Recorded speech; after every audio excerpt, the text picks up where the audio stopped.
you open it up, and then there's a little power button right here. The one thing about it is it's a little bit slow, so you have to be patient with it, but otherwise it's pretty much like a regular laptop.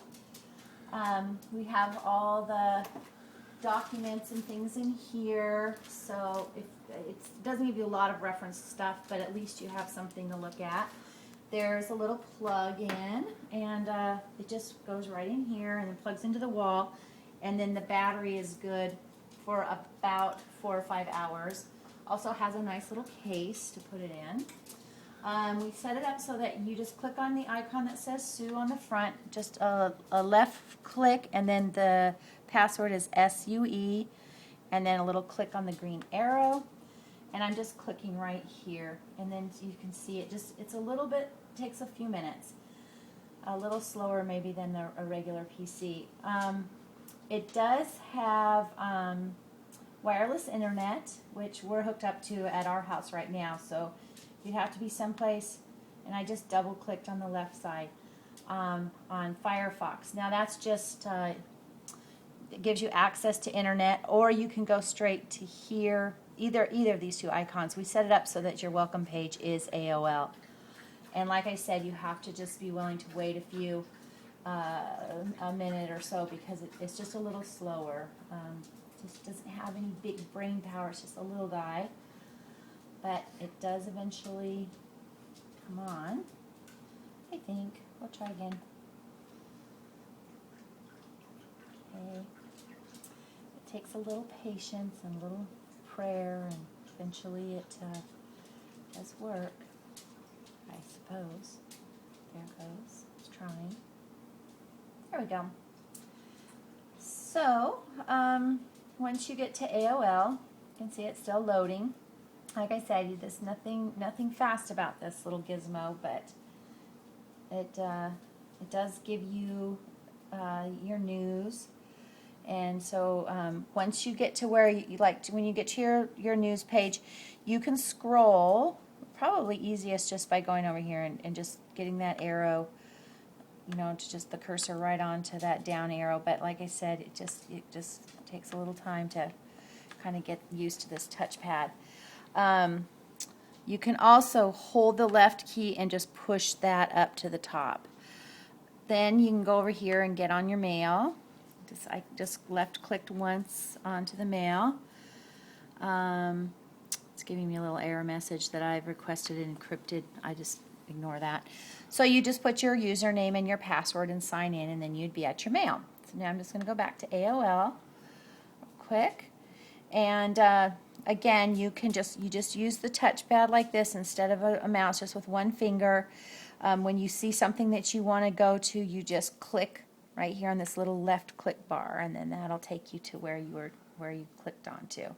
So I'm going to close AOL just by clicking up there. It also has solitaire. We put that here on the desktop. I double click on the left one, and there's a solitaire game that we tested out the other day. We never finished, so you can finish that one if you want. Click that off. It also has Star Office, which is a little word processing program. I'm not sure how you would print it because we don't have any printers hooked, you know, what's it called again, that printer thing? What makes a computer know that you have a printer? Anyway, we don't have that. We don't have any, what's it called again? Anyway, we don't have it set up to go into a printer, so you could email somebody your Word document, they could print it, or you could just do your Word document and just use it for emailing. So you have that. There's some other games too. If you go here, there's I don't know if you'd want to get into storing pictures or that, but is it Windows Media Player? Which one has the games? All programs. Okay, so I click on all programs. Oh, there we go. And then I can look at some other accessories and things here, and see if there's some games or something up in here.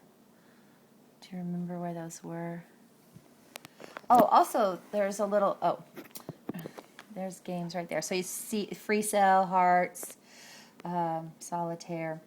Also, it looks like there's a little notepad too, so that's a nice little accessory. Notepad's just a nice little easy way to make notes to yourself. So it's like word processing, but just trimmed down quite a bit. So there you go. One of the things you might, like if you find that it's just too dark, you push this little function key, and you can push on the little sunshine and make it brighter, or you can make the screen a little darker just by going up and down. If you're listening to something that has sound, you can adjust the sound, the volume up here, volume down. One thing you have to be careful, there's one with a little antenna, so if you push that by accident, then it's going to turn off your internet access, so you have to just check. If you're not for some reason able to access your wireless, it might be because that function key and that got pushed at the same time. Everything else on the keyboard is pretty much the same. You have the page up, page down, right and left, and when you get ready to shut down, you just click here, go over here, turn off computer, and just like a regular computer, click off, and then it'll just shut down. But it sometimes, again, just takes a little bit more time. But it's got a little Intel processor inside, and it's got Microsoft Windows, and so it's got some good stuff, but probably best just to use it for internet, looking at news or whatever, doing your email, a little bit of word processing, playing solitaire, those kinds of things, because it's not very fast, but it's a lot of fun, and I think you're going to like it, and I'm going to send it either to your house if it'll get there in time, or if I'll send it down to Paul's. But again, it comes with this little handy dandy carrying case. It comes with plugs. We'll put it, tap it all up in this box and send you to your room. Have fun. Bye. Bye.